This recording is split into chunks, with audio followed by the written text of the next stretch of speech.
And for the life of me, I don't understand why I'm being forced to do this all over again. Perhaps it is because of how important it is. Perhaps because I need to get rid of it.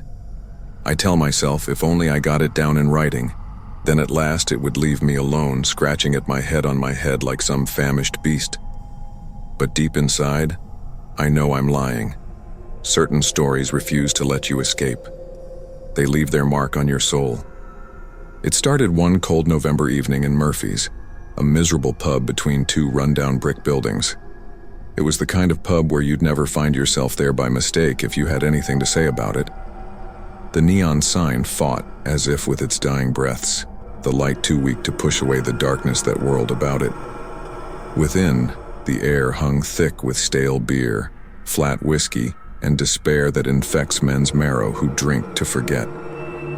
I'd been there for months yelling and smoking until the wee hours, but this night was different. I knew it as soon as I opened the door, like the pub gave me permission. There were the regulars, hammered old men on their pints, two hard men in the corner booth, Murphy drying a glass that never would be, and me stumbling through the door searching for him. And then I did see him. He sat at the far end of the bar, where the air was dark enough to keep out light.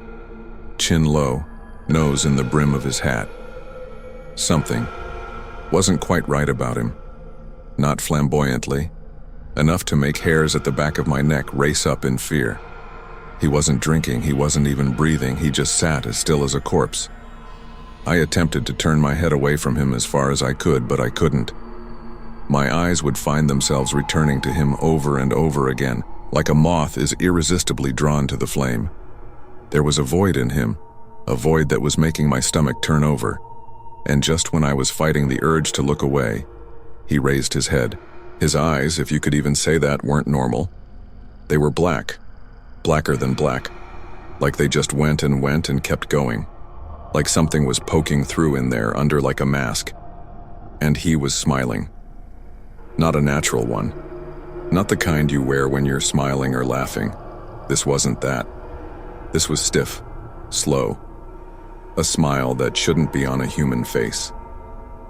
I turned around, holding my glass so hard my knuckles went white. I was seeing things. I was drunk.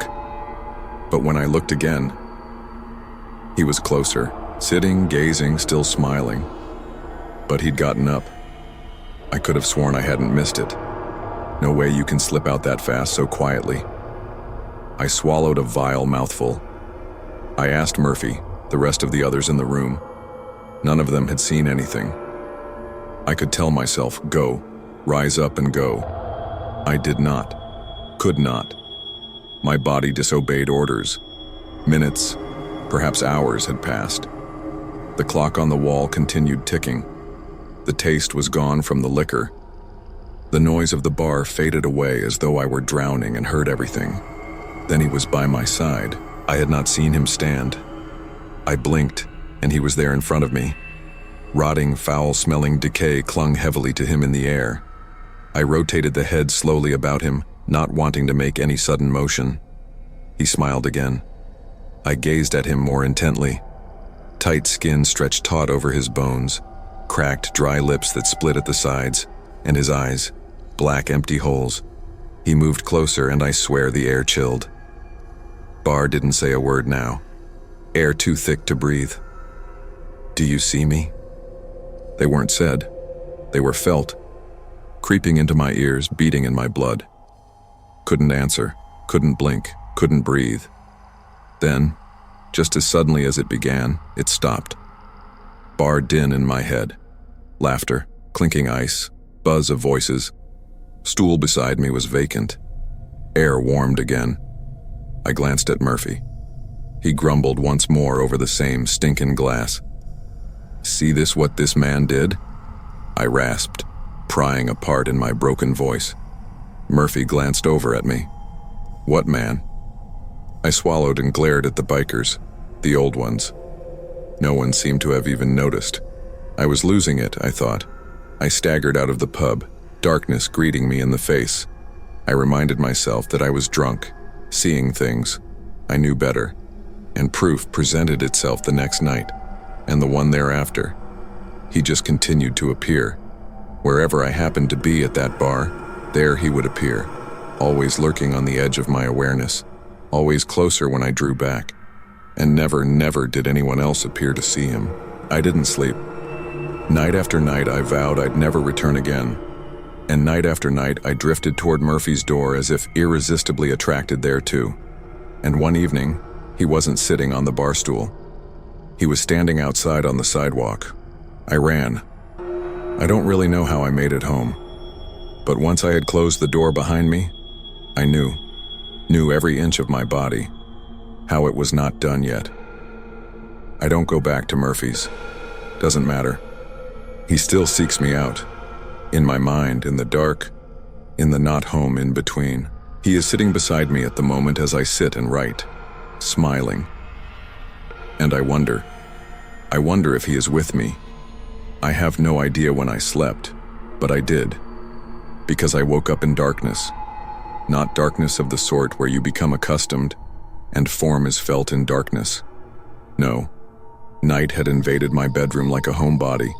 Thick air hung overhead as if it was living, and I heard it, a whisper, gentle, in my ear.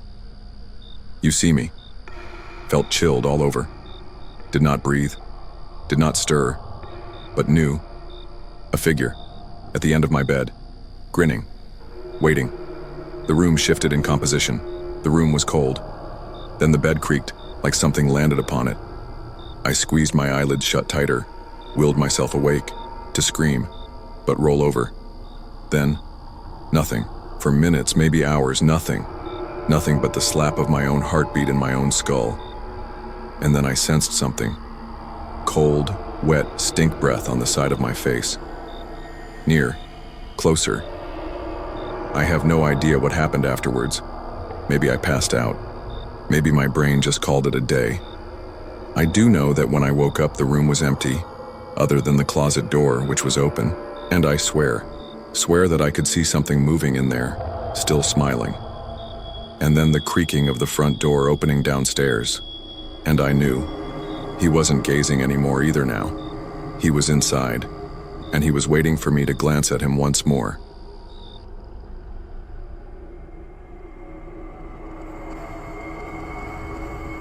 Never did believe in ghosts and curses, never did. Always figured that there was always some kind of rational explanation for anything and everything out of the ordinary that ever happened in the world, even if not everyone would necessarily be thinking along the same vein. This couldn't be explained. Not fear, something else. Something that pervades your very marrow a good long while down the road after you do succeed in getting away.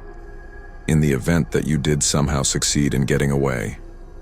I was one of the ones who liked drinking alone when he went out. Not unfriendly, just that bars were the type of place that people kinda lost a notch or two of guard. The more they'd drink, the more they'd act like actual human people, and I enjoyed it. It made the world real for a little bit. And I hardly even saw this bar when by chance I stumbled upon it tucked away in an alleyway. No signboard, no exterior neon sign, but a squeaky wooden door and a brass doorknob. Something from somewhere else. Somewhere out of all the rest of everything. I should have turned around then, but I didn't. The beginning. The first thing I hit with was the smell as I walked in. Not smoke or beer or the stale old bar smell to any bar. No. This one was wood and something muddy and wet like a cave. Dark, with long shadows crawling up onto the wood floorboards. There was a jukebox in the corner, but it wasn't playing. The bartender, a man who seemed never to have rested, and whose eyes were only so softly too bright for his crumpled face, came over. There wasn't quite anybody else in there lounging around at random around the room. A woman on the other side of the bar in a red cocktail dress, lipstick too heavily painted. A man in a suit drinking his whiskey, looking at him like I'd spilled some inside stuff. And the other two in clusters so that I wasn't even sure what they were discussing. They shared one thing. Neither of them looked at me. They were speaking to me. But with such a respect with which a predator plays with something which is climbing up onto the precipice, merely to see if it was worthwhile. I shot whiskey from the bar stool at the bar. It was slowly being poured by the bartender into the glass. It was darker than it would be, but I did manage to drink it all. burnt to brown color. There really wasn't very much of the whiskey, but I complained about none of it. I merely placed the glass on the countertop and wasn't even aware that the room had a breath to catch, a moment at least, the middle not yet. I'd had my drink, I'd glared, I'd waited, and glared some more. The woman in the red dress? Zero movement. Not even an inch. Her own drink still unruffled in front of her, ice melted hours before. The suit guy? No flutter. Not that he wasn't not blinking, at least everybody, he wasn't not blinking at all. And the couple? They were doing the same thing, ad infinitum like a stuck record. I was firing dirty glares at the bartender, but he was no longer even looking my way. He was building a glass step by step, slowly and agonizingly, as if the world had all of eternity to waste. I had filled my stomach with a swallow, a lump of disgust in my stomach. "Where are we?" I snarled. No one replied. Then the jukebox spun around. Its song was slurred, singing like kelp. The red lady spat on me once again, smile on her lips, not in her eyes. "Leave me alone," she panted. She was too quiet, too far away from me, as if she didn't even stay in the room. I was filled with adrenaline. I rose up, but legs felt heavy like lead, like I'd spent an hour on that chair instead of 5 minutes. I gestured towards the door. It disappeared. The descent. No door. More bar, more tables, more faces that weren't moving anywhere right. The bartender wasn't looking at me, scrubbing his glass, but his reflection in the mirror behind him. His reflection wasn't leaving either. It was just standing straight in front of it, staring at me, not even flicking its lids. Panic crept up the side of my throat. I was attempting the door, turning. Walls were crashing to darkness now, collapsing. Tables folded in upon themselves, more faces where once there had been none. Faces were all wrong, too even, too flat, wax faces and stretched too tight. I had run to the closest window, but windows were now made of something else. It was black, looking down into an open well. My face looked back at me, but it wasn't moving the way it moved in the mirror. It was smiling, and the bartender refused to serve him. His voice was low with a hint of laughter. "You shouldn't have come here." The truth. I have no idea how long I was at the bar. Minutes? Hours? Years? Time meant nothing to me there. I screamed. I shouted. I fought. But nobody in the crowd did anything or said anything. I closed my eyes once. I opened them and was outside once more at the end of the alley. There was no door. A brick wall replaced where the door would have been. My muscles ached as if I had not moved for a week. My throat ached. My clothes were singed and smelt acridly of something else besides, something my fingertip couldn't keep up with. I don't drink alone anymore. I don't frequent dirty bars anymore. And I never, ever stand for an extended period of time in front of a mirror at midnight. Because occasionally, sometimes I would have sworn that I've caught a glimpse of that bar looking back at me. And I know that it's out there waiting for me. The aftermath I did try to forget. I swear to it. Freedom and forgetting were the two different things. Nightmares followed a week later. The bar was the same. Black lights, darkened room, the jukebox still playing that horrible song. But in dreams, I never broke free. I wake up gasping, the reek of the bar on my breath. Some nights I can swear the bartender is shouting my name. There are nights I wake up with my head in the alley, with my hand jammed up against cold brick where the door used to be. I started looking around too. Shadows where shadows shouldn't be. Faces in throngs where faces shouldn't be. I'll look into your face. My mirror vision watches me whenever I don't turn around to look at you. And now and then, for a moment, the bar reappears, spilling over between two buildings that don't give it room, holding its breath until I push open the door. I had something in my pocket last night. A receipt, all folded up. For a whiskey, after I'd been to the pub. There were dozens of scribbles in the pen, but you could just make out the bottom line. See you soon. I am not coming back. But I do not believe that it is any good now, because I think the bar will not wait for my return. I think it is what comes to me. And even if I try, I do not think that I can flee from this one.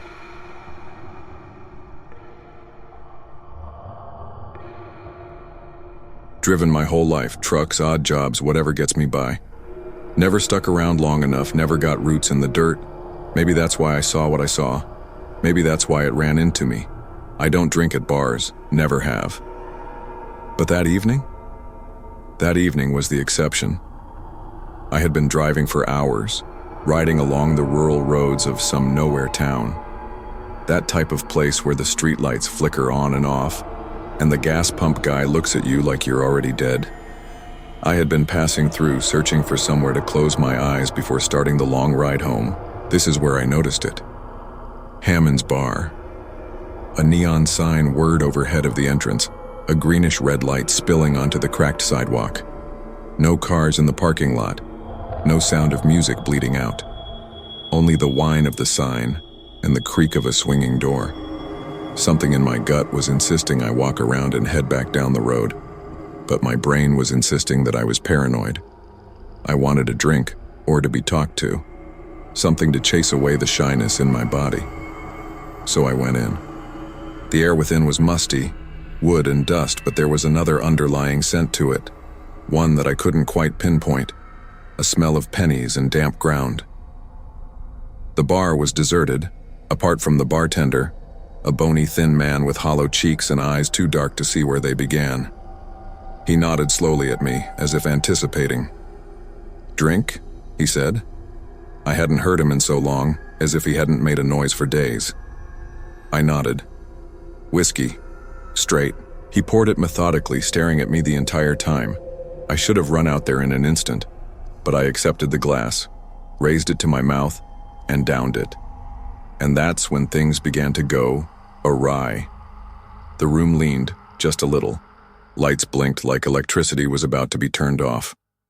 I looked to the side, and for a moment the mirror above the bar didn't reflect me, only the empty stool that I sat upon. I blinked again. There I was, staring back at me. I shook it off, wrote it off as exhaustion, but my flesh prickled. Something was off. I moved to the bartender. He was still looking, still staring. Then he smiled. "You just made it," he said. "They're going to be here." I placed my drink on the bar, my heart pounding. "Who?" He simply nodded at the door, and that's when I heard it. The dragging footsteps outside. Dragging, slow, squelching, like something wet being dragged across cement. My fingers gripped the edge of the bar. "Who's out there?" I said, my voice quiet. The bartender smiled even wider. "Go find out." I wasn't kidding, but every molecule of my body screamed to get out. I shifted my head as the door groaned open. Something came that wasn't right. It had shape, contour, but bounced, as would stutter on a greasy TV set. My guts churned. The air felt thick and wet like breathing through soggy stuff. And it said, not words, not precisely, more ideas flowing into my brain like iced syrup. "You don't belong here." I withdrew, my knees trembling. My heart throbbed in my ears. "Who? What are you?" My voice fought through my throat. The beast didn't answer. It just moved one more step, its form blurring, shattering and reforming like smoke caught in a storm. I looked at the bartender. He was nowhere to be found. Only his empty clothes, slumped against the stool as if he'd leaked out of them. The whiskey jug on the counter was missing.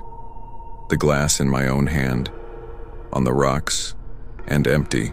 Was it ever filled? I shifted, heels ringing off stool. Things stirred again, inches nearer this time.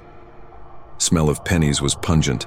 Lights quivered and mirror on the rear wall shattered, hairline fissures emanating from face like veins. And in glass I sensed something which to this day I do not know. It was me, in the bar. But my face was all wrong. Too white, too stiff. My eyes were not mine. They were like the bartender's, void, black, hollow. And then I understood. I never entered the bar. I was there the whole time. The beast unfolded before me, fingers lengthening, curling in ways impossible for fingers to. I was retreating, banging the door with so much force the glass trembled. It wouldn't budge. Hard, the wood refused to yield. My frantic struggle for breath. The monster virtually on top of me now, and its face was my own. The walls closing in on me pulsed, darkening, the wooden walls writhing like living flesh, breathing as I did, holding me inside. Vibrating the air, humming low within my structure, a vibration that was more feel in my bones than hearing, more the thrum of life itself. I felt the eyes upon me, unseen, watching, waiting. I turned, trying to find another way out, the back door. There must be one. I crawled through darkness, my legs more horizontal, but the passage went further with every step, as if I didn't move at all. The doors around me were wavy, sloping at absurd angles, their handles blending into wood, and a whisper, closer, right in my ear, stay. I spun around, nothing. Darkness moving in, gathering up the light. My breath clogged in me as air congealing to choking. Walls closing in, closer and closer, and far off creaking open of the door again. More pulling, more shuffling. They were coming. I do not know what went on after that. Only a throbbing in my head as if my skull had been cracked from the inside out. And then, silence. I woke up in my car, parked on the side of the road, engine running. The tavern was gone, barren land where it used to be, shaking hands, chapped lips. But on the passenger side, neatly arranged and unbroken, was one whiskey glass. I did not drink it. I still won't. Because some things, if I close my eyes, I see the bartender's smile and the whoosh of the door. They will be coming soon.